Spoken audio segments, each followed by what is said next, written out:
بسم اللہ الرحمن الرحیم۔ جنت کے پتے بائے نمرہ احمد، ایپیسوڈ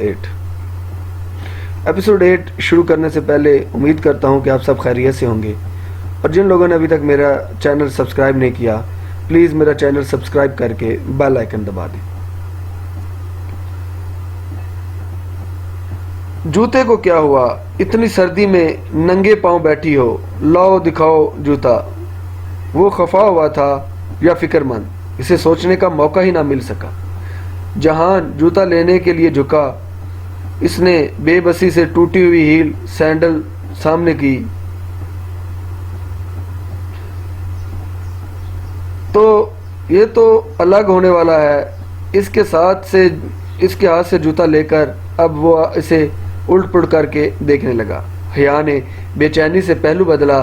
جہان رہنے دو، ٹھہرو، شاید یہ جڑ جائے۔ وہ جھک کر دوسرے ہاتھ سے بریف کیس میں سے کچھ نکالنے لگا۔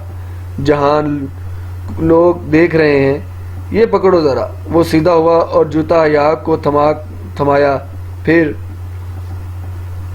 ہاتھ میں پکڑا ٹیپ نکالا، کافی لمبا سا سٹرپ کھول کر دانت سے کاٹا۔ حیا نے جوتا سامنے کیا، اس نے احتیاط سے ہیل کے نچلے لٹکے ہوئے حصے کو اوپر کے ساتھ جوڑا اور اس کے گرد چکروں میں ٹیپ لگا دی۔ اب پہنو۔ مرہم شدہ سینڈل کو اس نے جھک کر حیا کے قدموں میں رکھا۔ حیا نے اس میں پاؤں ڈالا اور سٹرپ بند کرنے کے لیے جھکی ہی تھی کہ زور پڑنے سے دوبارہ چٹک ہوئی اور وہ ہیل کا ٹوٹا ہوا حصہ سرے سے ہی الگ ہو گیا۔ وہ متاسف ہوا۔ کوئی بات نہیں، حیا کو شرمندگی نے آن گھیرا تھا۔ یہ وہ سرد مہر اور تلخ جہان نہیں بلکہ کوئی اپنا سا شخص تھا۔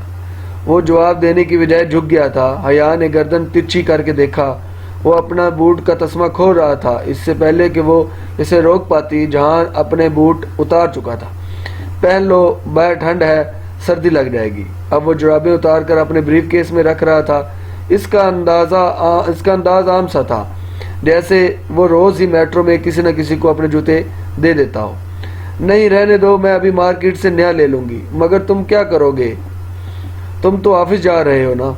جہان نے ذرا مسکرا کر اس بات میں سارا لایا۔ آفس کا کام سے سسلی جا رہا ہوں، پھر میں تمہیں جوتا واپس کیسے کروں گی؟ پتہ نہیں کب تمہارے گھر آؤں، اور تم ابھی اکیلی کہیں نہیں جا رہی۔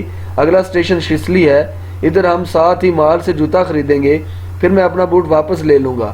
اگر تمہارے آفس کا کام، میں ننگے پاؤں کام پہ جا کر کیا کروں گا؟ وہ دھیرے سے مسکرایا۔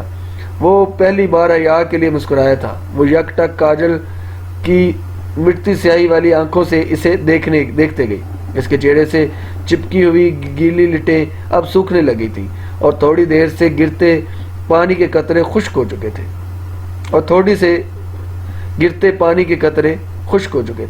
جوتا پہن لو، لوگ اب بھی دیکھ رہے ہیں۔ وہ چوکی، پھر خفیف سا سر جھٹکا اور دوہری ہو کر بوٹ پہننے لگی۔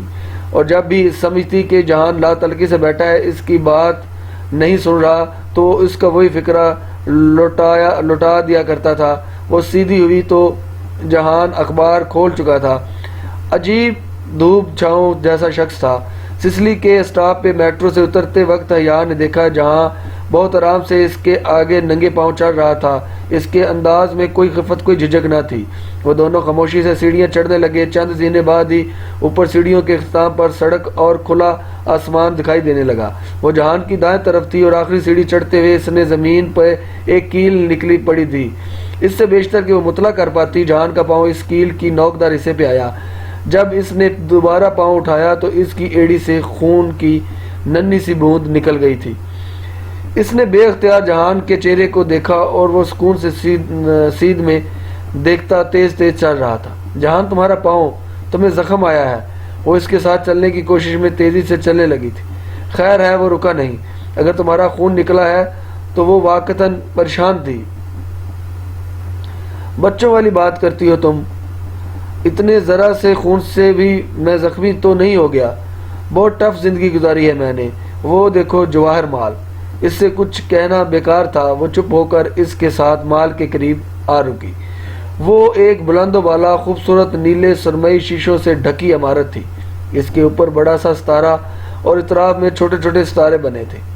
بڑے ستارے کے اوپر جہانگیر مال لکھا تھا اور جہاں ترکوں کی طرح سی کو جے پڑھا جاتا ہے۔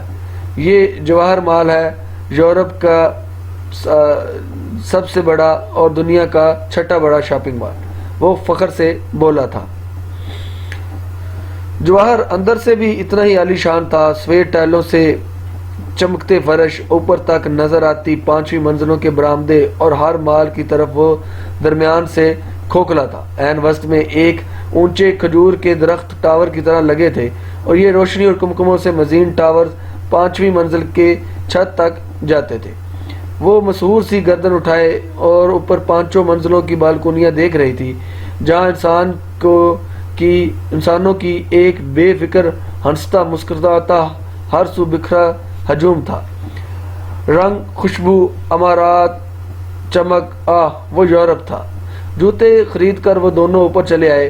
حیا نے جوتوں کا بل بنواتے ہی جلدی سے ادائیگی کر دی تھی تاکہ جہان کو موقع ہی نہ مل سکے۔ وہ اس پہ خاصا خفا ہوا، مگر حیا پرسکون تھی۔ حال نور سمیت وہ کسی بھی ترک سے کچھ بھی لینے میں آر نہیں سمجھتی تھی، مگر جہان سکندر کا احسان کبھی نہیں۔ 4تھی منزل کی دکانوں کے آگے بنی چمکتی بالکونی میں وہ دونوں ساتھ چل رہے تھے۔ لوگوں کے رش میں راستہ بناتی حیا کو جہان کی رفتار سے ملنے کے لیے تقریباً بھاگنا پڑ رہا تھا۔ پھر بھی وہ پیچھے رہ جاتی، وہ آگے نکل جاتا۔ اس کے ساتھ دینے کی کوشش میں اب تھکنے لگی تھی۔ شاید یہی ان کی زندگی کی کہانی تھی۔ جہاں نے ایک شیشے کا دروازہ کھولا اور ایک طرف ہٹ کر راستہ دیا۔ تھینک یو، وہ سرخ کوٹ کی جیبوں میں ہاتھ ڈالے مسکراتی ہوئی اندر داخل ہوئی، اور وہ بھی اس کے پیچھے آیا۔ وہ ریسٹورنٹ تھا، نرم گرم ماحول، ہیٹر اور باہر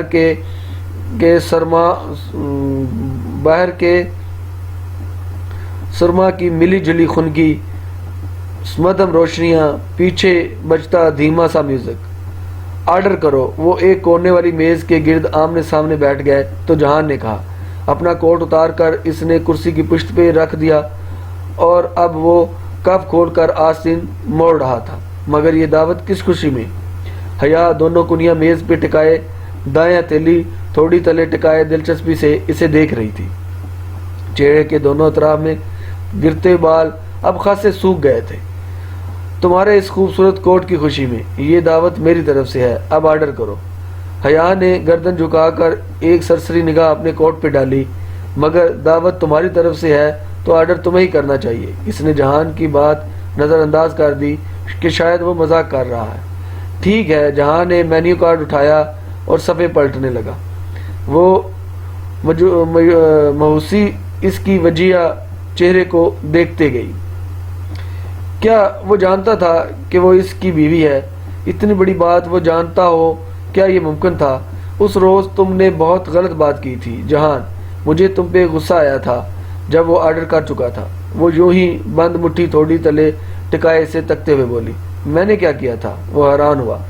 پتہ نہیں کس نے میرے نام اور وہ پھول بھیجے اور تم نے کہا کہ میرا ویلنٹائن۔ میں ایسی لڑکی نہیں ہوں جہان، نہ ہی میں جانتی ہوں کہ وہ پھول کس نے بھیجے تھے۔ اوکے، جہان نے سمجھنے والے انداز میں اس بات میں سر کو جنبش دی، مگر وہ جانتی تھی کہ اسے یقین نہیں آیا۔ ریسٹورنٹ میں گہما گہمی تھی۔ ارد گرد ویٹر میزوں کی طرف راستہ بناتے ٹرے اٹھائے تیزی سے پھر رہے تھے۔ پس منظر میں بجتی موسیقی کے سر بدل گئے تھے۔ اب ایک ترک گلوکارہ دھیمی لے والا گیت گنگنا رہی تھی۔ ویسے تم صبح صبح کہاں جا رہی تھی؟ میں یہیں سسلی ہی آ رہی تھی شاپنگ وغیرہ کرنے۔ ویٹر کافی لے آیا تھا۔ اب دونوں کے درمیان وہ جھکا کر ٹرے سے دوسرا کپ اٹھا کر میز پہ رکھ رہا تھا۔ بہادر لڑکی ہو، اکیلی گھوم پھر لیتی ہو، جہاں نے مسکرا کر کہتے ہوئے اپنی کافی میں شکر ڈالی۔ استنبول میں یہ بہادری مہنگی تو نہیں پڑے گی؟ مطلب؟ کافی کا بھاپ اڑاتا ہوا کپ لبوں سے لگاتے ہوئے جان کی آنکھوں میں الجھن ابھری۔ اس نے ایک گھونٹ بھر کر کپ نیچے رکھا۔ مطلب drug mafia, organise crime, state secret organisation جیسی ترکیبات سے واسطہ تو نہیں پڑے گا؟ وہ کونیاں میز پہ رکھے آگے ہوئی اور چہرے پہ سادگی سجائے آہستہ سے بولی، کیونکہ سنا ہے یہاں ان سب سے پالا پڑ سکتا ہے۔ کس سے سن لی تم نے یہ ایسی خوفناک باتیں؟ جہاں نے مسکرا کر سر جھٹکا۔ تم بتاؤ یہ پاشا کون ہے؟ پاشا کو نہیں جانتی؟ یہ ترکی کیوں آئی ہو؟ مصطفیٰ کمال پاشا یا کمال اتا ترک؟ وہ ترکوں کا باپ تھا۔ وہ نہیں، میں استنبول کے پاشا کی بات کر رہی ہوں، عبد الرحمن پاشا کی۔ کافی کا کپ لبوں تک لے جاتے ہوئے جہاں نے رک کر نہ سمجھی سے دیکھا۔ کون؟ کافی سے اڑتی بھاپ لمحے بھر کے لیے اس کے چہرے کو ڈھانپ گئی۔ ایک بھارتی سمگلر جو یورپ سے ایشیا اسلحہ سمگل کرتا ہے۔ کم آن، اس نے کپ رکھ کر سنجیدگی سے حیا کو دیکھا۔ استنبول میں ایسا کوئی مافیا راج نہیں ہے۔ یہ کس نے تمہیں کہانیاں سنا دی ہیں؟ یوں ہی مشہور ہونے کے لیے کسی نے اپنے بارے میں کوئی افواہ اڑائی ہوگی۔ تم استنبول کو کیا سمجھ رہی ہو؟ حالے کی طرح وہ ایک خالص ترک تھا، اپنے استنبول کے دفاع کے لیے جی جان سے تیار۔ ویٹر جہان کے اشارے پہ بل لے آیا تھا اور جہان اپنے بٹوے سے کارڈ نکال کر اس کی فائل میں رکھ رہا تھا۔ رائی ہوتی ہے تو پہاڑ بن جاتا ہے نا حیا، یہ پاکستان نہیں ہے، جہان نے ذرا تفاخر سے جتا کر کہا، تو اس کے لب بھیج گئے۔ کارڈ رکھ کر جہان نے فائل بند کر کے ایک طرف رکھی۔ پاکستان میں بھی یہ سب نہیں ہوتا، بل میں دوں گی۔ حیا نے تیزی سے فائل اٹھائی اور کھولی، جیسے میں جانتا ہی نہیں۔ جہان کی اگلی بات لبوں میں رہ گئی۔ ان کی دائیں طرف سے ایک ویٹر ٹرے اٹھائے چلا آ رہا تھا۔ اچانک ایک دوسرا ویٹر تیزی سے اس کے پیچھے سے آیا اور پہلے ویٹر سے آگے نکلنے کی کوشش کی۔ پہلے ویٹر کو ٹھوکر لگی، وہ توازن برقرار نہ رکھ پایا اور نتیجتاً اس کی دائیں ہتھیلی پہ سیدھی رکھی لکڑی کا شر کرتا، بھاپ اڑاتا سیزلر پلیٹر بیف سٹیک سمیت الٹ گیا۔ میز پہ رکھے حیا کے ہاتھ پہ ٹرے اور گرم بیف اکٹھے آ کر لگے تھے۔ وہ بلبلا کر کھڑی ہوئی، فائل اور بل نیچے جا گرے۔ آئی ایم سوری، دونوں ویٹر بیک وقت چیزیں ٹھیک کرنے لگے۔ ٹرے سے کافی کا کپ بھی الٹ گیا تھا اور ساری کافی اب فرش پہ گر پڑی تھی۔ جہاں ناگواری سے ترک میں انہیں ڈانٹنے لگا، چند منٹ معذرتوں اور میز صاف کرنے میں لگ گئے تھے۔ وہ واپس بیٹھا تو حیا اپنی کلائی سہلا رہی تھی۔ تمہیں چوٹ آئی ہے، دکھاؤ۔ زیادہ جل تو نہیں گیا؟ اس نے ہاتھ بڑھایا مگر حیا نے کلائی پیچھے کر لی۔ ذرا سی چوٹ ہے، میں زخمی تو نہیں ہو گئی۔ بہت ٹف زندگی گزاری ہے میں نے۔ بظاہر مسکرا کر وہ درد کو دبا گئی۔ ہتھیلی سرخ پڑ چکی تھی، شدید جل رہی تھی۔ میری بات اور ہے، ہاتھ دکھاؤ۔ مگر اس نے ہاتھ گود میں رکھ لیا۔ ٹھیک ہے، اٹس اوکے، کافی کا شکریہ، اب ہمیں چلنا چاہیے۔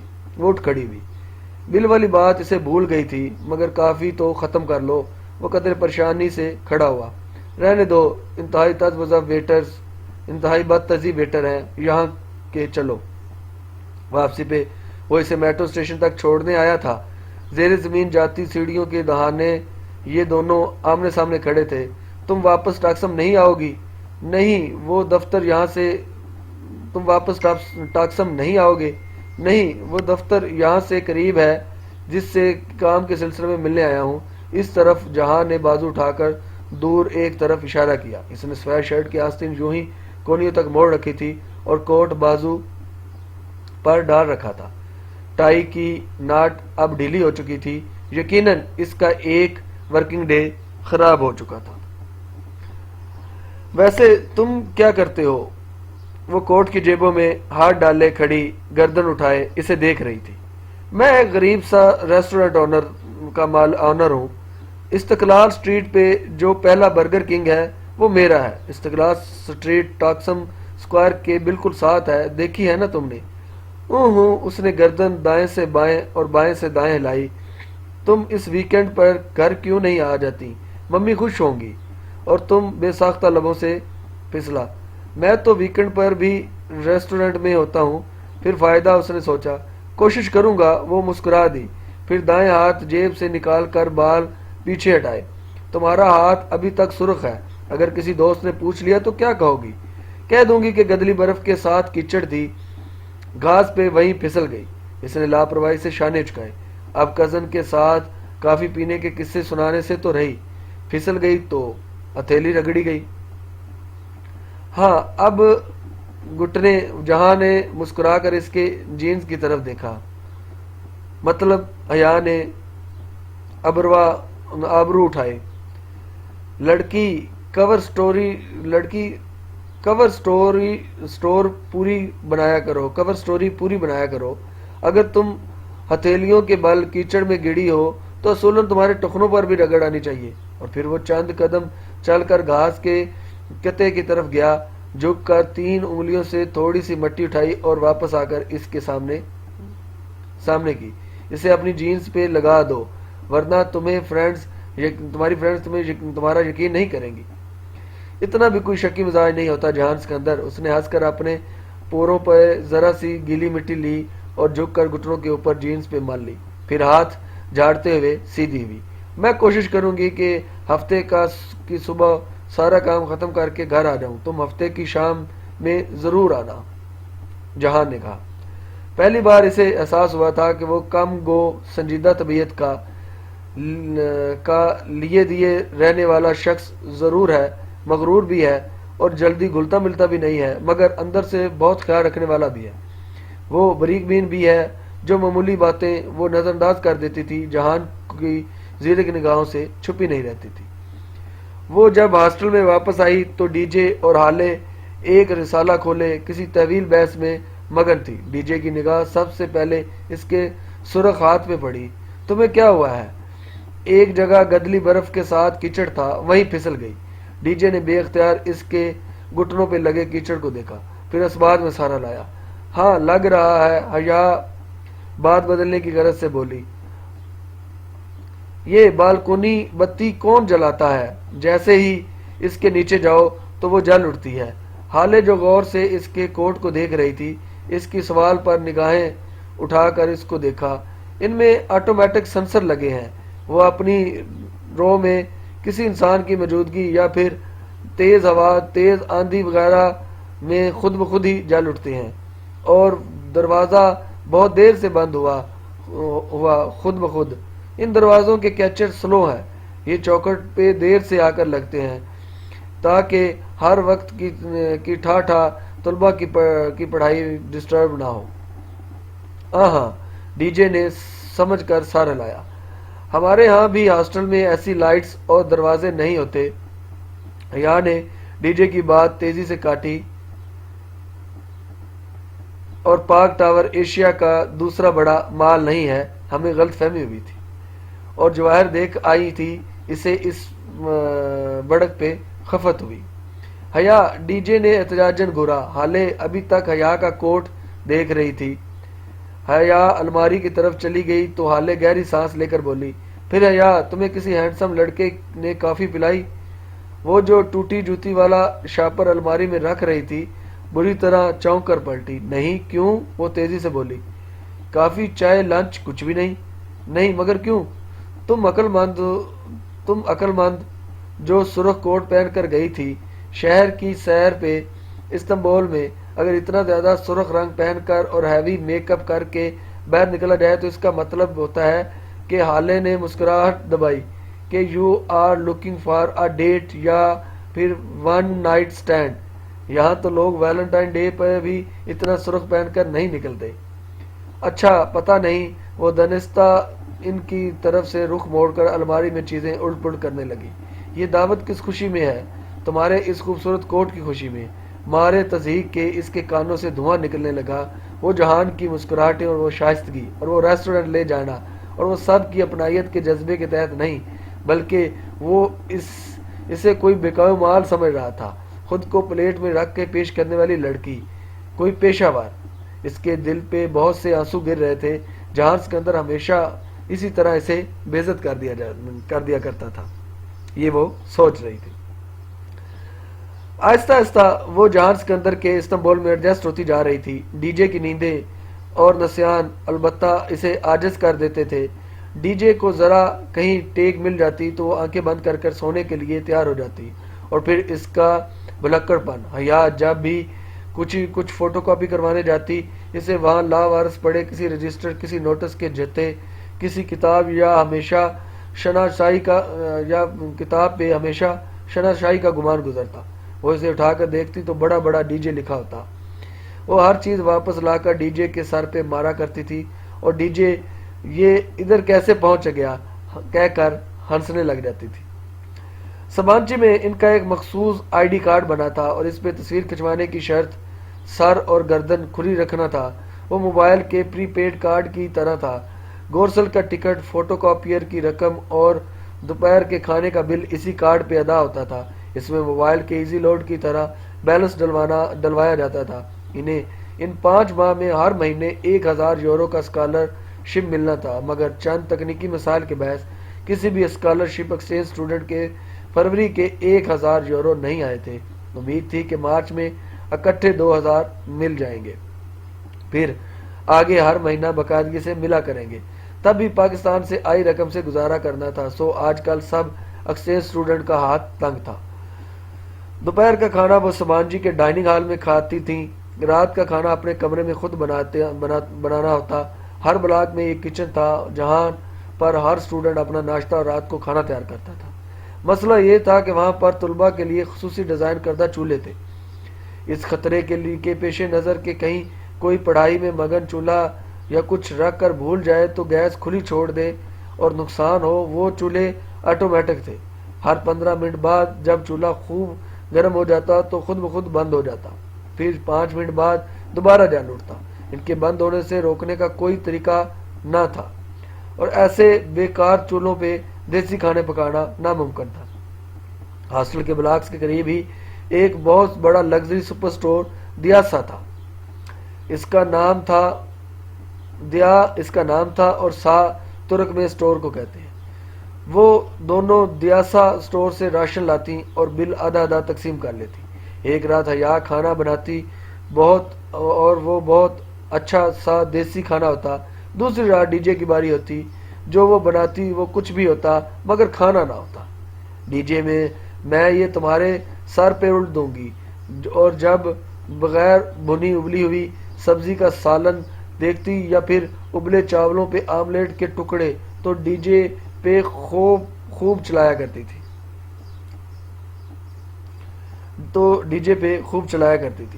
اور پھر ترکی کے مسالے، وہ اتنے پھیکے ہوتے تھے کہ حیا 4 چمچے بھر کے سرخ مرچ ڈالتی تو بامشکل ذرا ذائقہ آتا۔ کھانے کے اس کے بھی پھیکے ہوتے تھے مگر ڈی جے سے بہتر تھے۔ البتہ اپنے کمرے میں روز جب صبح ہوتی تو ڈی جے بنک کی سیڑھیاں پھلانگ کر اترتی اور اسی طرح نہار منہ کھڑکی میں کھڑی ہو جاتی، پھر پٹ کھول کے باہر چہرہ نکال کے زور سے آواز لگاتی، گڈ مارننگ ڈی جے، اور جواب میں دور کسی بلاک سے ایک لڑکا زور سے پکارتا، ٹی ای بے۔ غالباً وہ ڈی جے کے الفاظ ٹھیک سے سمجھ نہیں پاتا تھا۔ ڈی جے روز صبح یہی عمل دہراتی، اور اس کے ٹی بی کہنے کے بعد وہ پکارتی ذلیل، اور وہ لڑکا جواباً چلاتا دادی۔ اس کے بعد حیا کمبل سے منہ نکال کر کشن اٹھاتی اور ڈی جے کو زور سے دے مارتی۔ یوں اس کی اور اس کے ان اندیکھے لڑکے کی گفتگو اختتام پذیر ہوتی۔ گھر روز ہی بات ہو جاتی تھی، البتہ موبائل کے رجسٹریشن میں مسئلہ ہوا تھا۔ ڈی جے کا تو رجسٹرڈ ہو گیا تھا، مگر حیا کے ساتھ ہوا یوں کہ اس کے پاسپورٹ پہ جہاں انٹری کی تاریخ 5 فروری لکھی تھی، وہاں اوپر آفیسر کے دستخط کے باعث 5 کا انصاف بظاہر 6 لگ رہا تھا، اور تاریخ کا ذرا سا فرق مشکل پیدا کرنے لگا اور اس کا فون رجسٹر نہ ہو سکا۔ وہ ترک سم اس پہ استعمال نہیں کر سکتی تھی، کیونکہ ہفتے کے بعد غیر رجسٹرڈ فون پہ ترک سم بلاک ہو جاتی۔ تو حالے نے اسے اپنا ایک پرانا موبائل سیٹ لا دیا، اور وہ اس بدصورت موٹے بھدے فون کو برداشت کرنے پر مجبور ہو گئی۔ اپنے موبائل پہ اس نے پاکستانی سم لگا رکھی تھی اور وہ رومنگ پہ ٹھیک چل رہا تھا۔ تمہارا کہاں کا پلان ہے؟ حیا نے چاولوں کی پلیٹ میں سے چمچہ بھرتے ہوئے ڈی جے سے پوچھا۔ یہ پلاؤ اس کا اور ڈی جے کا مرغوب ترین کھانا بن چکا تھا، اور ساتھ ترک کوفتے اور پھلوں کا سلاد، اور دونوں آمنے سامنے ڈائننگ ہال میں بیٹھی جلدی جلدی کھانا کھا رہی تھی۔ میں سسلی جانا چاہتی ہوں شاپنگ وغیرہ کے لیے، اور تم تو اپنی پپو کے گھر جاؤ گی نا؟ ڈی جے کوفتے کے سالن میں سے تیل نکال کر دوسرے پیالے میں ڈال رہی تھی، اور یوں ہی ہر سالن میں سے تیل نکالا کرتی تھی۔ تلی ہوئی چیزوں کو اخبار میں لپیٹ کر دبا کر پھر کھاتی تھی۔ ہاں، تم ہڈیوں کا ڈھانچہ اسی لیے ہو۔ حیا نے رک کر ناگواری سے اس کے عمل کو دیکھا۔ وہ بنا اثر لیے اوپر آیا تیل دوسرے پیالے میں انڈیلتی رہی۔ ڈائننگ ہال بے حد وسیع و ریز تھا، ہر سوز درخشاں روشنیاں جگمگا رہی تھیں۔ وہ دو لمبی سی قطاروں میں مستطیل میزیں لگی تھیں، اور دونوں قطاروں کے چاروں طرف کرسیوں کی سرحد بنی تھی۔ ہر طرف گہما گہمی رش اور شور شا تھا۔ دفعتاً پلیٹ کے ساتھ رکھا حیا کا موبائل بج اٹھا۔ اس نے چمچہ پلیٹ میں رکھا اور نیپکن سے ہاتھ صاف کرتے ہوئے چمکتی اسکرین کو دیکھا۔ تایا فرقان ہوم کالنگ۔ حیا، ارم بول رہی ہوں۔ کیسی ہو ارم؟ نوالا منہ میں تھا، اس لیے اس کی پھنسی پھنسی سی آواز نکلی۔ ٹھیک، تم سناؤ؟ ارم کی آواز میں ذرا سی بے چینی تھی۔ سب خیریت ہے، تم بتاؤ، کوئی بات ہوئی ہے کیا؟ نہیں، ہاں سنو، ایک بات تھی۔ ارم کی آواز دھیمی سرگوشی میں بدل گئی۔ کہو، میں سن رہی ہوں۔ حیا نے آہستہ سے چمچہ رکھا اور نیپکن سے لبوں کو دبایا۔ اس کے ذہن کے پردے پہ وہ ویڈیو ابھری تھی۔ وہ یار عجیب سی بات ہے، مگر تم ابا وغیرہ کو نہ بتانا۔ اصل میں کل شام جب میں یونیورسٹی سے واپس آئی تو گیٹ کے قریب ایک خواجہ سرا تھا، اس نے مجھے روکا۔ حیا بالکل دم سادے سنے گئی۔ پل بھر کو اسے ڈائننگ ہال کی آوازیں آنا بند ہو گئی تھیں۔ اس کی سماعت میں صرف ارم کے الفاظ گونج رہے تھے۔ پھر تو میں ڈر گئی، مگر اس نے کوئی غلط حرکت نہیں کی تو مجھے تسلی ہوئی۔ وہ مجھ سے تمہارا پوچھ رہا تھا کہ حیا باجی کہاں ہیں اور کیسی ہیں؟ امریکہ پہنچ گئیں خیریت سے؟ میں نے بتایا کہ وہ امریکہ نہیں ترکی گئی ہیں۔ پھر وہ کہنے لگی کہ میں تمہیں اس کا سلام اور وہ جھجکی اور دعا دے دوں۔ وہ اور کچھ میں نے نہیں، مگر تم ابا وغیرہ کو مت بتانا کہ میں نے ایک خواجہ صاحب سے بات کی ہے۔ یہ بات تمہیں اس سے مخاطب ہونے سے قبل سوچنی چاہیے تھی۔ بہرحال میں نہیں جانتی کہ وہ کون ہے۔ کیا نام بتایا اس نے اپنا؟ ڈولی۔ پتہ نہیں کون ہے۔ آئندہ ملے تو بات نہ کرنا، بلکہ نظر انداز کر کے گزر جانا۔ مزید چند باتیں کر کے اس نے فون رکھ دیا اور دوبارہ پلٹ کر پلیٹ کی طرف متوجہ ہو گئی۔ ویسے تمہاری پپو کا کوئی ہینڈسم بیٹا ہے؟ ڈی جے نیپکن سے ہاتھ صاف کر کے مگن سے انداز میں پوچھ رہی تھی۔ اس کا ہاتھ رک گیا۔ وہ چونکہ اسے دیکھنے لگی۔ کیوں؟ تمہاری چمک دمک دیکھ کر یہ خیال آیا۔ ڈی جے نے مسکراہٹ دباتے اپنے اینک انگلی سے پیچھے کی۔ حیا نے یوں ہی چمچہ پکڑے گردن جھکا کر خود کو دیکھا۔ پاؤں کو چھوتے زرد فراق اور چوڑی دار پاجامے میں ملبوس تھی۔ فراق کی زر شفون کی تنگ چوڑی دوار آستینیں کلائی تک آتی تھیں۔ شفون کا دوپٹہ اس نے گردن کے گرد لپیٹ رکھا تھا۔ بال حسب عادت سمیٹ کر دائیں کندھے پہ آگے کو ڈال رکھے تھے۔ ہاں، ہے ایک بیٹا، مگر شادی شدہ ہے۔ وہ لاپرواہی سے شانے چکائے پلیٹ میں پڑا کوفتہ کانٹے سے توڑنے لگی تھی۔ او نو، سارا مزہ ہی کرکرا کر دیا، ڈی جے نے یہ کہا، اور ڈی جے کے پیچھے کچھ دیکھ کر رکی تھی۔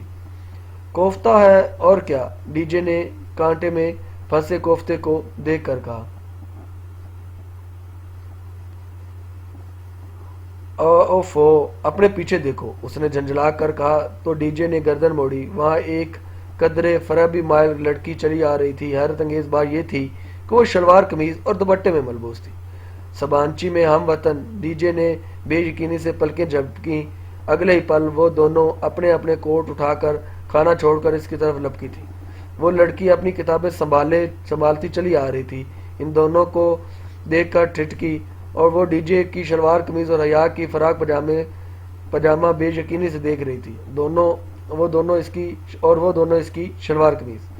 اب پاکستانی ہے۔ حیا پرجوش سی اس کے پاس گئی۔ ڈی جے اس سے ذرا پیچھے تھی۔ نہیں، میں انڈین ہوں۔ ڈی جے ڈھیلی پڑ گئی۔ رہنے دو حیا، مجھے ابھی ورلڈ کپ کا غم نہیں بھولا۔ اس نے سرگوشی کی۔ 3 سال پہلے مصباح الحق کا آخری بال پہ آؤٹ ہونا ڈی جے کو کبھی نہیں بولتا تھا۔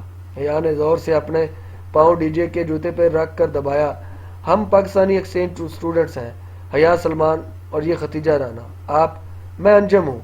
میں اور میرے ہسبینڈ پی ایچ ڈی کر رہے ہیں۔ ہم دونوں یہاں پڑھاتے بھی ہیں، ادھر فیکلٹی میں ہمارا اپارٹمنٹ ہے، وہاں رہتے ہیں ہم۔ آپ کبھی آؤ نا ادھر۔ انجم ان دونوں سے زیادہ پرجوش ہو گئی تھی۔ شور انجم باجی ڈی جے ان کا مسلمان ہونا سن کر پھر سے خوش ہو گئی تھی۔ وہ تینوں کافی دیر وہاں کھڑی باتیں کرتی رہیں اور ڈی جے کو یاد آیا کہ گورسل نکلنے میں 5 منٹ ہیں، تو انجم باجی کو جلدی سے خدا حافظ بول کر وہ اپنا کوٹ ہاتھوں میں پکڑے باہر بھاگی۔ وہ ٹاکسم کی پارکنگ میں سنکی بینچ پہ بیٹھی تھی۔ اس نے اپنا لمبا سفید اونی کوٹ اب زرد فراق پہ پہن رکھا تھا اور سر جھکائے ہاتھ میں پکڑی شکن زدہ چٹ پہ سے سبین ببو کا نمبر موبائل پہ ملا رہی تھی۔ ابھی تک اس نے اس نمبر کو موبائل میں محفوظ نہیں کیا تھا۔ کال کا بٹن دبا کر اس نے وہ بھدا ترک فون کان سے لگایا۔ وہاں دور تک سبزہ پھیلا تھا، خوشنما پھول اور رنگوں اور تتلیوں کی بہتات۔